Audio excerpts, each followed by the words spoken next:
por debajo de las expectativas y por lo tanto es una cifra muy decepcionante. Creo que hay que decirlo con claridad.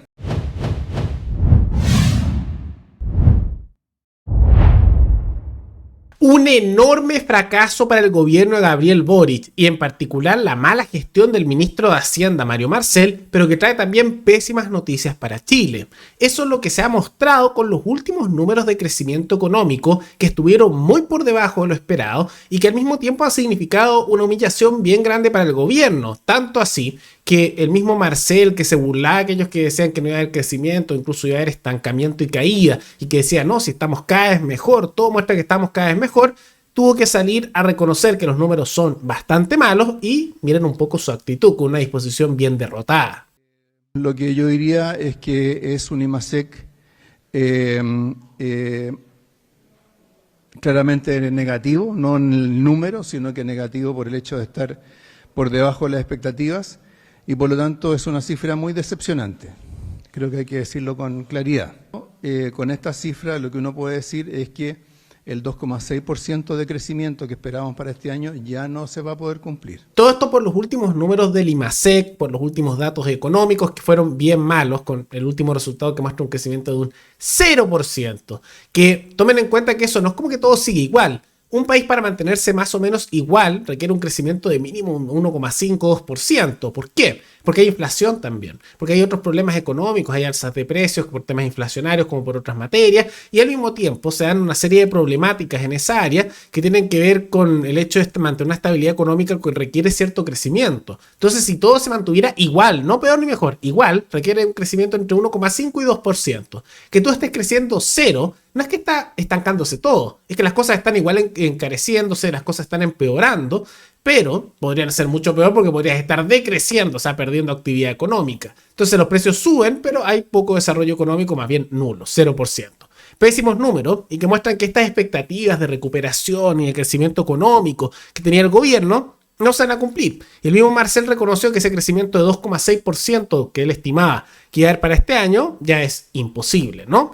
Ahora, ¿por qué esto es importante? Porque ellos hace tan solo unas pocas semanas estaban diciendo que todo era una maravilla, que había puro agorero, que era discurso inventado, y en realidad las cosas están siempre mejor con Boric, si estamos mejor que nunca, si Boric va a cambiarlo todo. Bueno, le preguntaron a la ministra vocera de gobierno y militante del Partido Comunista, Camila Vallejo, sobre este punto que tanto se burlaron, y salieron igual a defender sus números, como si en realidad un crecimiento de un 0% fuera una maravilla, cuando es algo terrible, que tiene efectos reales en la calidad de vida de la población. En lo que fue un discurso bastante cantinflero y que en realidad es bien humillante. Le estábamos preguntando a la ministra Camila Vallejo, porque fue ella la que tuvo un comentario respecto a un tapaboca a los aguereros del pesimismo. Usted nos ha señalado en esos mismos términos contra los economistas o los que proyectan cifras económicas. Entonces queríamos saber si lo consideró apresurado o mantiene lo que en su momento dijo. En lo absoluto, y como somos un equipo, justamente tenemos aquí una vocería que representa el análisis de un equipo económico de gobierno.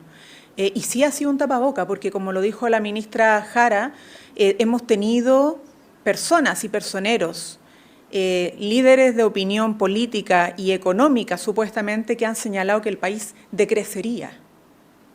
Y ellos se equivocaron rotundamente y siguen estando equivocados. Eso no ha cambiado independientemente de la cifra del IMASEC del mes de septiembre, que además, pensando en el último trimestre, como dijo el ministro Grau, de todas maneras muestra un crecimiento, no un decrecimiento.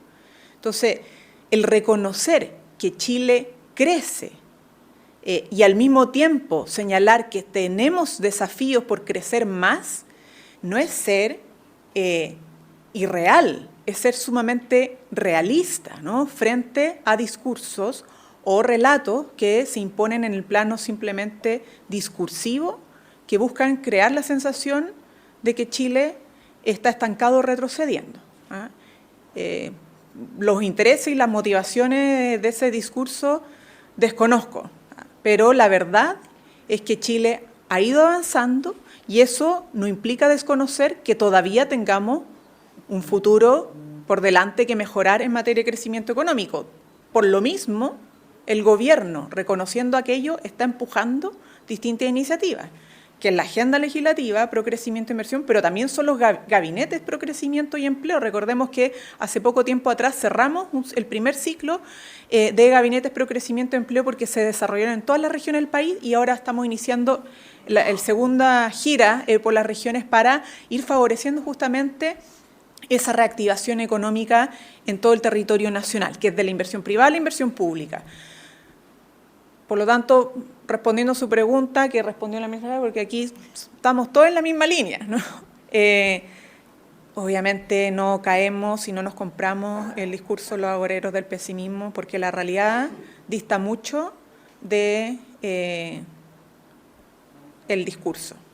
Casi parece un ministerio de la verdad. No importa lo que pase, es bueno porque está el gobierno, ¿no? Entonces, como pasó con Boric, es bueno. Así está, ¿no? Y esto se da en un contexto no solo de estancamiento económico por las malas medidas económicas de carácter estatista de este gobierno, sino también en medio de una serie de otros datos bien preocupantes, particularmente que el gasto público está creciendo ya sustancialmente, como se puede ver, alza el gasto público al tercer trimestre llegó a un 5,5% y está subiendo por sobre lo que pensaba que iba a subir el gobierno. Entonces están gastando mucha más plata de la que pensaban, contratando como locos funcionarios estatales y al mismo tiempo el país económicamente se estanca, empieza a caer y empieza a tener consecuencias económicas, o sea, cada vez ingresa menos, hay cada vez más gastos, más funcionarios estatales, más parásitos en el Estado y al mismo tiempo la economía privada se empieza a desplomar.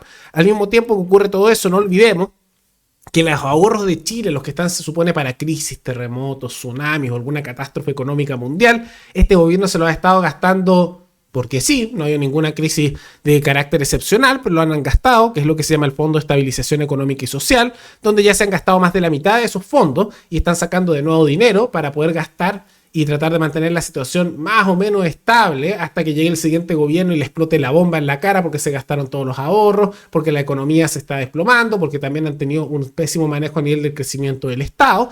Y en todo esto están dejando una catástrofe que ahora no va a explotar. No le queda tanto a Boric, pero el siguiente gobierno, se le viene muy, pero muy difícil. Y en medio de todos estos problemas que son gravísimos, a escala grande y que tienen consecuencias reales en el día a día de la población, pasa que el gobierno, además de justificarse mucho, no hace demasiado, está manteniendo el curso, aunque estén fracasando en áreas económicas y eso tiene un efecto real ciudadano, lo ignoran. Y están ahora más preocupados de defender a la ministra del Interior, Carolina Toá. Porque ahora empezaron, y me parece a lo menos patético, ¿no?, con un discurso feminista. Estos mismos que no denunciaron a Monsalve, lo protegieron bastante, que las feministas también se tardaron más de 10 días en reaccionar con el caso Monsalve, ni una marcha, ninguna denuncia, no, nada. Bueno, empezaron con un discurso feminista para tratar de defender a la ministra Toá, a la que se le está pidiendo la renuncia desde la centroizquierda hasta la derecha, por haber, en parte, ser encubridora, enviar mensajes secretos y no reaccionar con el caso de Monsalve, en el caso de violación en el gobierno y que tenía que ver con un subordinado suyo, ¿no? Hay responsabilidad directa por falta actual y el mismo Boric igual. Bueno, ahora la están protegiendo y más de 1000 mujeres, dentro de las cuales había numerosas diputadas y personas de organizaciones feministas y de fundaciones, salieron a una carta a firmarla y fueron a La Moneda para defenderla, diciendo que le están haciendo violencia política y sexista en su contra. Hay que ser muy cara dura para usar el discurso feminista después de cómo se portaron con el caso de la víctima de violación de Monsalve. Y al final volvieron de manera muy hipócrita nuevamente a estos discursos, todo con tal de defender a Carolina Toá en su cargo, a la cual quieren mantener en el poder porque algunos de ellos la quieren colocar eventualmente como candidata presidencial, aunque le iría pésimo. Estos días se ha cuestionado a la ministra del Interior, Carolina Toá, en el marco del manejo político del caso Monsalve y también a la ministra de la Mujer, Antonia Orellana. Hoy llegaron acá al Palacio de la Moneda distintas dirigentes del progresismo, por ejemplo, exdiputadas, consejeras regionales electas, así como, por ejemplo, la diputada y jefa de la bancada del PPD, Camila Musante, la exministra de la presidenta Bachelet, la diputada Elia Molina del PPD, entre otras, entregaron una carta en señal de respaldo a la ministra del Interior, Carolina Toá. Ellas, ¿qué es lo que acusan? Acusan violencia política y también violencia de género. Pasemos a escuchar las palabras de la exdiputada y militante del Partido por la Democracia, María Antonieta Sá. El asesinato, el intento de asesinato político de Carolina Toá es realmente increíble porque ellos saben, la oposición sabe que es la más capaz de todos y todas. Entonces quieren derrumbarla, pero si el presidente quiere cambiarle, es voluntad del presidente. Todo esto entonces ante un inminente cambio de gabinete. ¿Qué es lo que señalan en esta carta que fue entregada a la ministra del Interior, Carolina Toá? El país entero conoce el compromiso de Carolina Toá con los derechos de las mujeres y su trayectoria democrática desde hace más de 40 años. Resulta inaceptable que se le use como chivo expiatorio en una situación que involucra a otros. La responsabilidad recae en un hombre acusado de violación y de abuso de poder, y es él quien debe rendir cuentas por sus acciones ante la justicia. Eso señala parte de la misiva firmada por estas dirigentes del oficialismo. Hay que ser muy, pero muy cara dura. Miren el discurso como si no hubiera pasado nada lo de Monsalve, de no con estos discursos feministas que sinceramente ya no se los cree nadie, es pura palabra, ¿no? Si cuando estaba el caso de la víctima de Monsalve se quedaron calladas, lo encubrieron, trataron de dilatar el tema y solo cuando ya no pudieron aguantar más, luego de 10 días sin reaccionar, ahí dijeron ya, bueno, está bien, lo abandonamos. Menos mal que Monsalve no se escapó y apareció, ¿no? Porque tampoco le habían puesto ninguna medida para evitar que escapara del país y solo por suerte se quedó en Chile. De lo contrario, fácilmente él podría haber seguido de Chile y no habríamos sabido más de él. Pero más allá de todo eso, ¿qué les parece estos pésimos números económicos que tienen un efecto bastante real en el día a día ciudadano y que muestran el fracaso de la gestión de Mario Marcel? Como también la defensa que hace Camila Vallejo sobre el tema y al mismo tiempo toda esta mensaje feminista bien doble cara y falso que se está usando ahora para defender a la ministra Toá por su rol en el caso de violación contra una funcionaria del mismo gobierno y militante de la misma izquierda que se dio por el caso Monsalve. ¿Les parece mucha hipocresía? ¿Creen que no les importa? ¿Será consecuencia de las elecciones municipales donde, aunque sufrieron derrota, igual mantuvieron baluartes importantes electorales? Todo eso coméntenlo abajo. Y antes de terminar, quisiera agradecerle al suscriptor Mauricio Salinas, que se convirtió en el suscriptor más reciente en decidir hacer un aporte mensual al canal. Muchas gracias, te lo agradezco mucho. Y si alguno de ustedes también quiere apoyar el canal, pueden mirar el comentario que se encuentra fijado abajo con distintos medios para aportar a este proyecto. Nos veremos en el siguiente programa. Hasta luego.